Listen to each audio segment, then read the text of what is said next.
بسم اللہ الرحمن الرحیم وبہ نستعین انہ خیر ناصر و معین وصلی اللہ علی محمد و آلہ الطاہرین۔ اللہم صلی علی محمد و آل محمد۔ خب الحمدللہ، پروردگار عالم کے لطف و کرم سے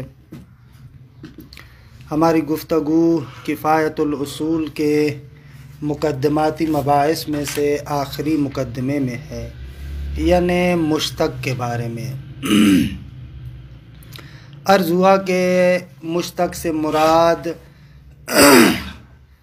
ہر وہ محمول ہے جو کسی موضوع پر حمل ہوتا ہے لیکن اس موضوع کے ذات اور ذاتیات سے حکایت نہیں کرتا۔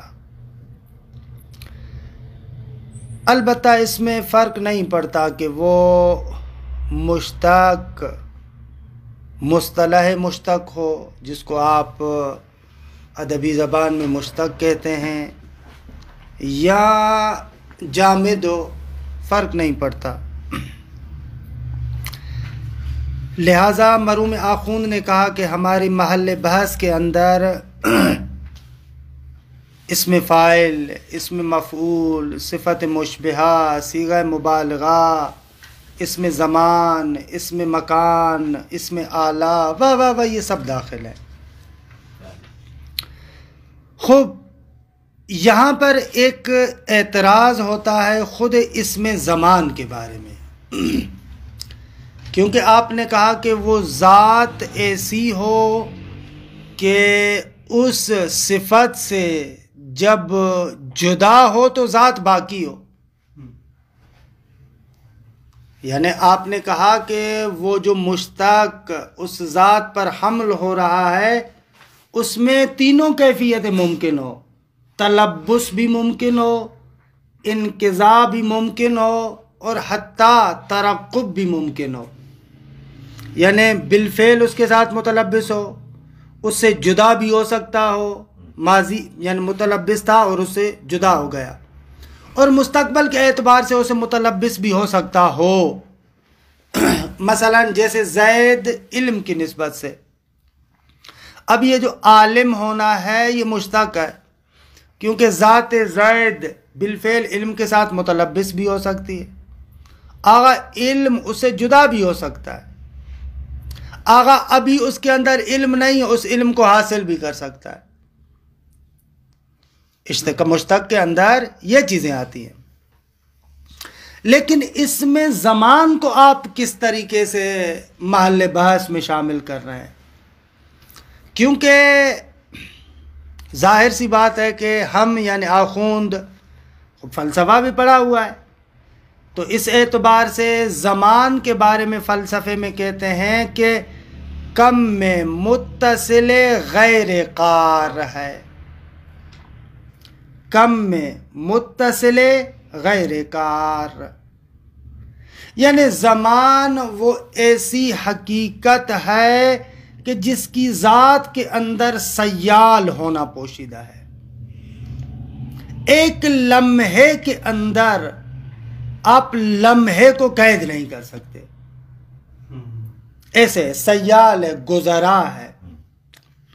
جس لمحے آپ اس لمحے پر نگاہ کریں گے وہ لمحہ گزر جائے گا، دوسرا لمحہ آئے گا۔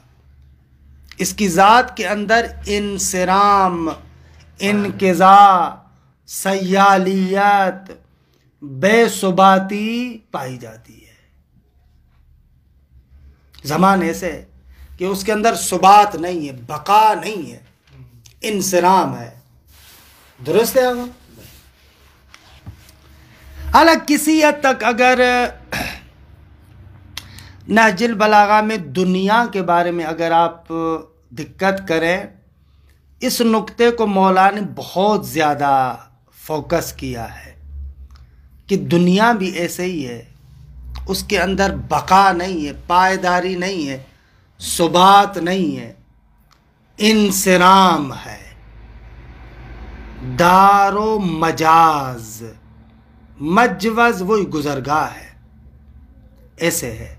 دار القرار نہیں ہے، ثبات نہیں ہے اس کے اندر. زمان بھی تقریباً ایسے ہی ہے کہ زمان کے اندر بھی ثبات نہیں ہے، جیسے دنیا کے اندر ثبات نہیں ہے. نہج البلاغہ کے اندر دنیا کے بارے میں عجیب تعبیرات ہیں، عجیب یعنی عجیب. انسان اگر صرف دنیا کو فوکس کرے نہج البلاغہ کی نگاہ میں، عجیب و غریب تعبیرات ہیں کہ دنیا کا بڑے سے بڑا فلسفی اصلاً تصور نہیں کر سکتا چہ برسد کہ ان حقائق کو ایسے تبیین کرے. ایسے ہے دنیا کے بارے میں، اور خصوصاً جو تمثیلات ہیں. ایک جگہ پر کسی زمانے میں دیکھا تھا، مرحوم مجلسی نے ایک ان کی فارسی میں کتاب ہے مرحوم مجلسی کی، اس میں انہوں نے ایک جگہ پر اس دنیا کے بارے میں گفتگو کی ہے. دنیا دار شخص کی مثال ریشم کے کیڑے کی ہے. یہ جو ریشم کا کیڑا ہے، یہ ریشم اس کے وجود سے نکلنے والا وہ پانی ہے. ریشم یہی ہے کہ وہ اپنے منہ سے نکالتا ہے، وہ اپنے ارد گرد اور بنتا جاتا ہے. ریشم ایسے بنتا ہے، ریشم کا کیڑا ایسے ہوتا ہے، ایک بہت بڑا دائرہ بنائے گا، اس طریقے سے آہستہ آہستہ اس کو بنتا ہے. ایسے ایک دائرہ بنا، پھر اس کے اندر دوسرا دائرہ بنائے گا، اس کو تنگ کرے گا، پھر تیسرا بنائے گا، پھر چوتھا بنائے گا، پھر پانچواں بنائے گا، بناتا جائے گا یہاں تک کہ بالکل تنگ ہو جائے گا. آخری دائرے میں خود ہی اسی دائرے کی تنگی کی وجہ سے گھٹ کے اس کے اندر مر جاتا ہے. ایسے ریشم ایسے بنتا ہے. دنیا اور دنیا دار انسان کی مثال بھی اسی ریشم کے کیڑے کی ہے. دنیا ایسے ہی اس ریشم کی طرح ہے جو اپنے گرد دائرہ بنتا ہے. وہ دائرہ بنتا ہے تائین کہ خود ہی اسی دائرے کے اندر جو بنا ہے اسی کے اندر کیا ہے، گھٹ کے مر جاتا ہے. ایسے ہی واقعہ. بہرحال دنیا بھی اسی طریقے سے منقضی ہے، زمان بھی ایسے ہی ہے. زمان ایک شیء سیال ہے، گزرنے والی چیز ہے. خوب اس میں زمان کو آپ محل نظام میں کیسے لا رہے ہیں؟ مقتل. خوب زمان قتل، درست ہے، مقتل یعنی زمان قتل. خوب ظاہر سی بات ہے وہ جو قتل والا لمحہ ہے وہ گزر گیا، وہ ذات باقی نہیں رہی، اصلاً چیز ہی ختم ہو گئی. تو یہ مشتق کی مصطلح باز کیسے لے کر آئیں گے کہ ایک ذات ثابت ہو لیکن اس سے فقط تلبس منقضی ہوتا ہو. اس میں زمان میں تو ایسے نہیں ہے کہ کوئی شے باقی رہے اور اس کا تلبس اس سے جدا ہو گیا ہو. لہذا روشن اور واضح ہے کہ اس میں زمان کو حد عقل آپ محل نظام میں داخل نہیں کر سکتے، کیونکہ زمان ایک لمحے کے لیے بھی ثابت نہیں ہے. لہذا مقتل جیسے سیغ کو آپ محل نظام سے خارج کریں. آخون کہہ رہے ہیں کہ بھلے حرف شما کاملاً متین، درست ہے. زمان ایک حقیقت متصرم ہے، منقضی ہے، گزرنے والی ہے، ہم بھی مانتے ہیں، اس میں کوئی شک نہیں ہے. لیکن صیغہ اسم زمان مقتل یہ اس شخص زمان کے لیے نہیں ہے کہ جو گزر رہا ہے، بلکہ ایک معنی کلی کے لیے، ایک معنی کلی کے لیے. مقتل یعنی زمان قتل کلی طریقے سے، چاہے یہ والا خصوصیت سے یہ والا لمحہ جو گزرا، چاہے اور فرد. مقتل یعنی زمان قتل اس معنی کلی کے لیے واضح ہوا ہے، اس خاص شخص فرد کے لیے تو واضح نہیں ہوا، تاہم کہ آپ کا اعتراض وارد ہو. جب کلی کے لیے واضح ہوا ہے یہ اور بات ہے کہ یہ ایک ایسی کلی ہے کہ جس کا خارج میں فرد فقط ایک ہے. خب یہ کلیت سے منافات نہیں رکھتا. مثلا جیسے مشہور قول کے اعتبار سے واجب الوجود مفہوم کلی ہے یا مفہوم جزئی ہے؟ مفہوم کلی ہے. اسی طریقے سے اس میں مبارک اللہ، خوب اللہ کلی ہے جزئی ہے؟ کلی ہے۔ اگر جزئی ہو تو اصلاً توحید پر دلیل قائم کرنے کی کیا ضرورت ہے؟ اگر جزئی ہو تو توحید پر دلیل قائم کرنے کی ضرورت نہیں ہے۔ واضح سی بات ہے کہ جزئی ہے یعنی ایک سے زیادہ فردوں پر اصلاً قابل صدق نہیں ہے، لیکن آپ دلائل توحید کے ذریعے سے ثابت کر دیں کہ ایک ایسی کلی ہے جو منحصر ہے ایک فرد کے اندر۔ یہاں پر بھی ایسے مقتل مفہوم کلی کے لیے وضع ہوا ہے کہ خارج میں مثلا مقتل حسین علیہ الصلوۃ والسلام، مقتل معنی کلی کے لیے، لیکن اما اس مقتل حسین ابن علی علیہ السلام کا خارج میں وہ فرد ہے، وہ لمحہ ہے جس لمحے سید الشہداء شہید ہوئے، لیکن مفہوم کلی ہے، لہذا بحث قابل اجرا ہے۔ روشن ہوا؟ یہ آخوند ایسے فرما رہے ہیں۔ دیکھیں اس نقطے کو، پھر اس کے بعد دوسرے کو۔ ثانیہما، ان 6 امور میں سے دوسرا امر، قد عرفت، آپ نے جان لیا کہ انہو لا وجہ لتخصیص النزاع ببعض المشتقات الجاریت علی الذوات، شان یہ ہے کہ کوئی وجہ نہیں ہے کہ آپ نزاع کو مخصوص کریں ان بعض مشتقات کے ساتھ کہ جو حمل ہوتے ہیں ذات پر۔ آپ نے دیکھ لیا، ہم نے اوپر کہا کہ نہ کوئی وجہ نہیں ہے کہ ان کے ساتھ آپ ان کو مخصوص کریں، الا، یہ تو ہم نے کہا، لیکن یہ مسئلہ آ رہا ہے، اس کا کیا جواب دیں؟ الا انہو ربما یشکل، چہ بسا اشکال کیا جاتا ہے، بعدم امکان جریان ہی فی اسم الزمان، کہ آغا ممکن نہیں ہے کہ آپ اس نزاع کو جاری کریں اسم زمان میں، کیونکہ لأن الذات فی ہے، اس لیے کہ جو ذات اس اسم زمان میں ہے وہ کیا ہے ذات؟ وہی زمان بنفسہ ہی، وہ ذات یعنی خود زمان، بذات خود زمان۔ اب لأن الذات فی ہے، اس اسم زمان کے اندر جو ذات ہے، ینقضی و ینصرم، وہ منقضی ہوتی ہے، گزرتی ہے، درست ہے، آغا سیال ہے، زمان ہے ہی ایسے۔ فَكَيْفَ يُمْكِنُ أَن يَقَعَ النِّزَاعُ، پھر کیسے یہ نزاع اور جھگڑا ہو سکتا ہے ان چیزوں کے بارے میں کہ فی ان الوصف الجاری علیہ، جو وصف حمل ہوتی ہے زمان پر، آیا وہ حقیقت فی خصوص المتلبس بالمبدأ فی الحال، آیا وہ حقیقت ہے فقط خصوصیت سے اس میں کہ جو متلبس ہے مبدأ سے فی الحال یعنی حال تلبس میں، او فیما یعم المتلبس بہ فی المضی، یا نہ اس کو بھی شامل ہے، اور اس کو بھی شامل ہے کہ جو متلبس ہوتا ہے مبدأ سے زمان ماضی میں، بابا وہ زمان کی ذات باقی نہیں رہی، وہ گزر گئی، درست ہے آقا؟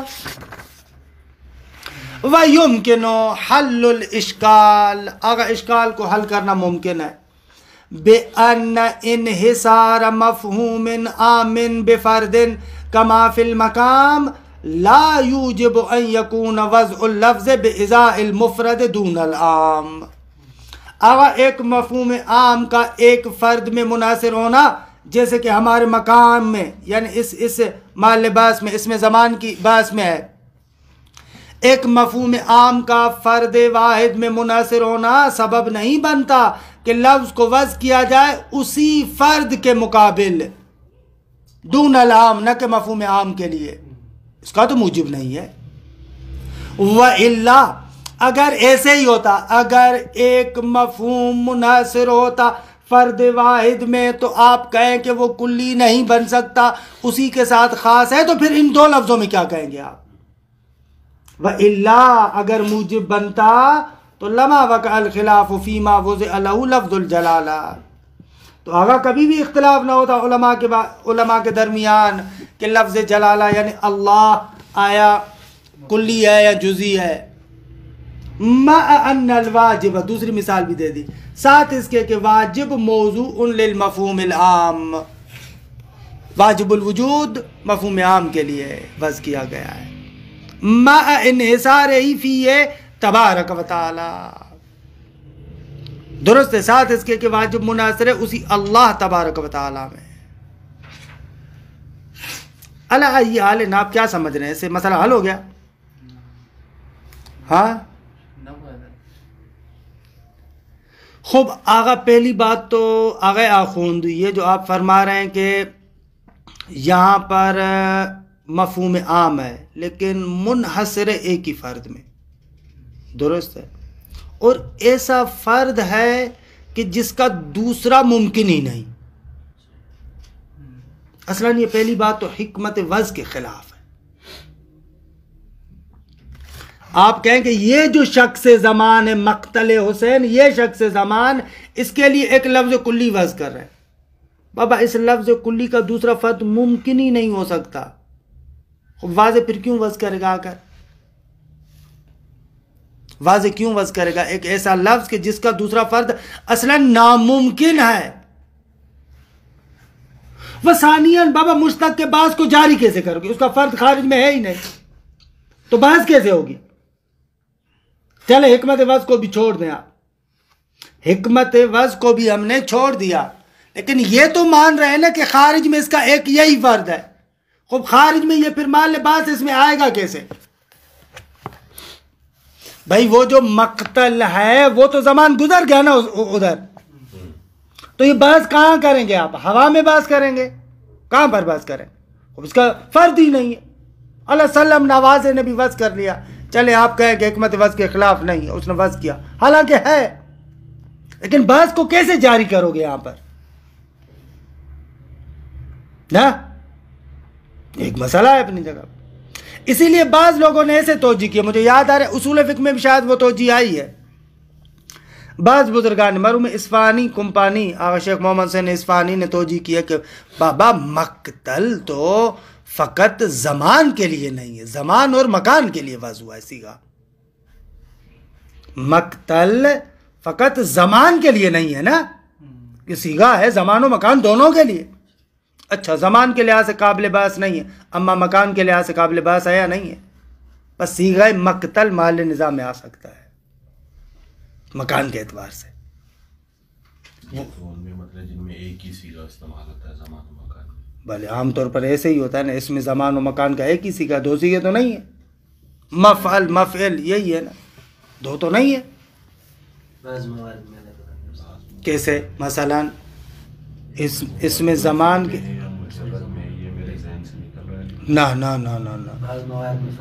نہ وہ ایک خاص جداگانہ صیغہ ہوگا، وگرنہ ہیئت اس میں زمان و مکان دونوں کے لیے ایک ہے۔ ممکن ہے کہ ایک لفظ خاص ہو جداگانہ، وہ اپنے مادے کے لحاظ سے اس پر دلالت کرے، یہ علیحدہ مسئلہ ہے۔ اما یہ جو صیغہ آپ بناتے ہیں نا وہ مخصوص نہیں ہے، بھلے صیغہ یعنی جو آپ ایک ہیئت بناتے ہیں وہ دونوں میں مشترک ہے۔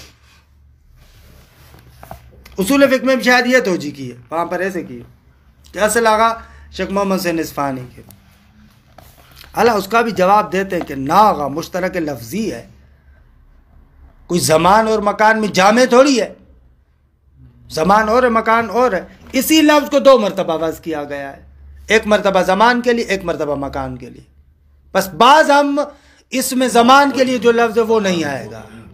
اور آغا اصفہانی پلٹ کر ان کو بھی جواب دیتے چرا جامع نہ داری اصل ظرف حدث بھلے جامع ہے کیوں نہیں ہے، چاہے وہ ظرف زمان کی صورت میں اور مکان کی صورت میں۔ درست ہے۔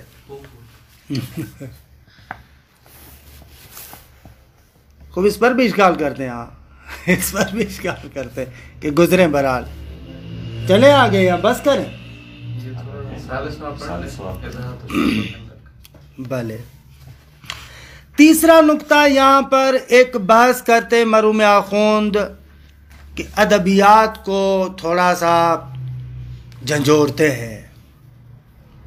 تیسرے میں جو اضاحت و شبہات میں وہ نیچے آئے گی بس، لیکن ویسے تیسرے میں یہ نقطہ ذکر کر رہے ہیں کہ یہ جو افعال ہے اور مصادر مزید فی ہے وہ مالبہ سے خارج ہے، کیونکہ وہ ڈائریکٹ ذات پر حمل نہیں ہوتے۔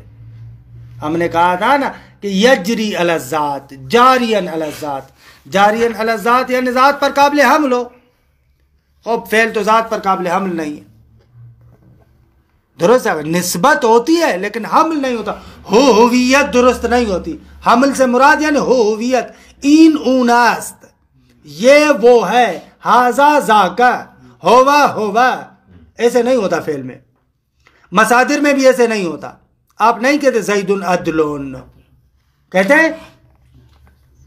ہیں آپ، لیکن حقیقتاً تو نہیں کہتے نا. وہاں پر پھر بھی آپ یا عادل کی تعویل میں لے کر جائیں گے یا مثلا جو ہے کہ ذو عدل کی تعویل میں لے کر جائیں گے، لیکن حقیقتاً نہیں کہتے.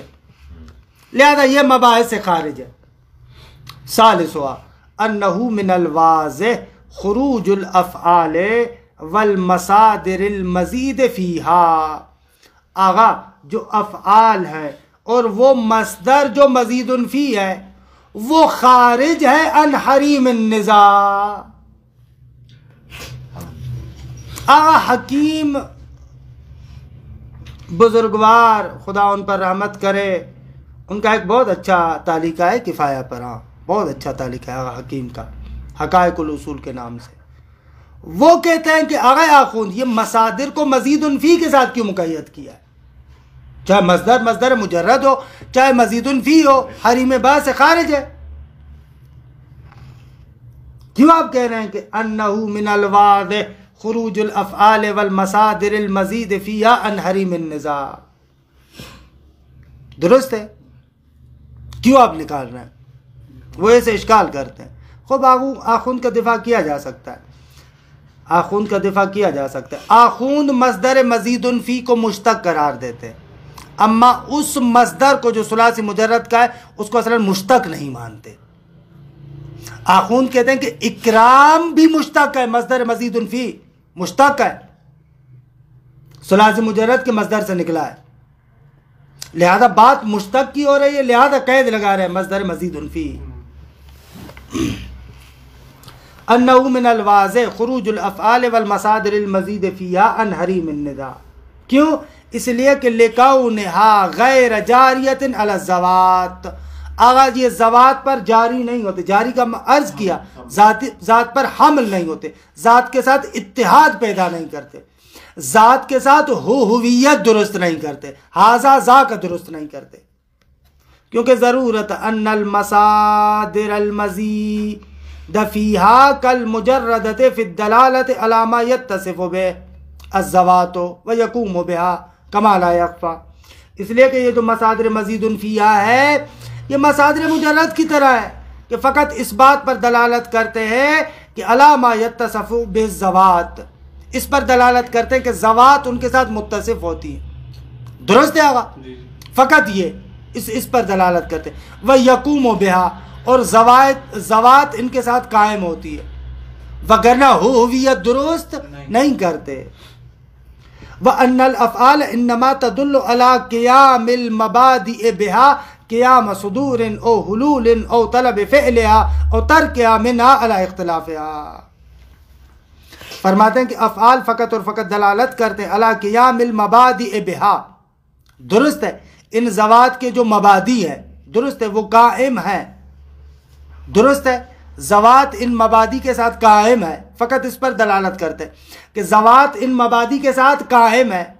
حالانکہ ذات جو فعل میں مبدأ اشتقاق کے ساتھ قائم ہے اس کا قیام مختلف طریقوں سے ہوتا ہے.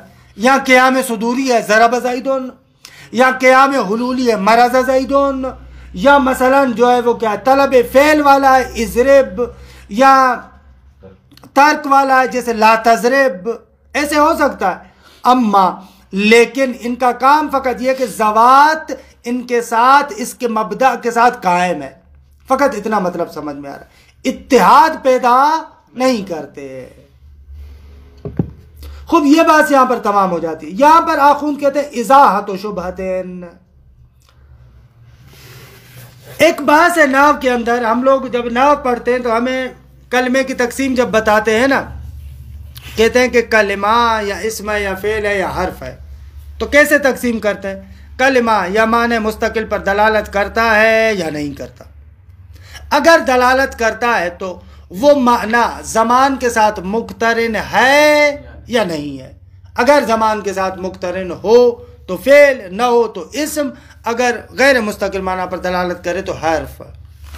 آخون کہتے ہیں کہ بابا یہ آپ نے سن کے اپنے ذہن کو سن کر دیا ہے. ہم آپ کو بتاتے ہیں کہ فعل کے معنی کے اندر زمان نہیں ہے. فعل کے معنی کے اندر زمان نہیں ہے. آپ لوگ کہتے ہیں عام طور پر کہتے ہیں فعل اس معنی پر دلالت کرتا ہے جو زمان کے ساتھ مقترن ہو. یعنی فعل کے اندر، فعل کے مدلول میں آپ دو جز فرض کرتے ہیں، ایک معنی اور ایک اس معنی کا زمان کے ساتھ مقترن ہونا، یعنی ایک حدث اور ایک زمان. فعل کا مدلول یہ ہے، ایک زمان اور ایک حدث.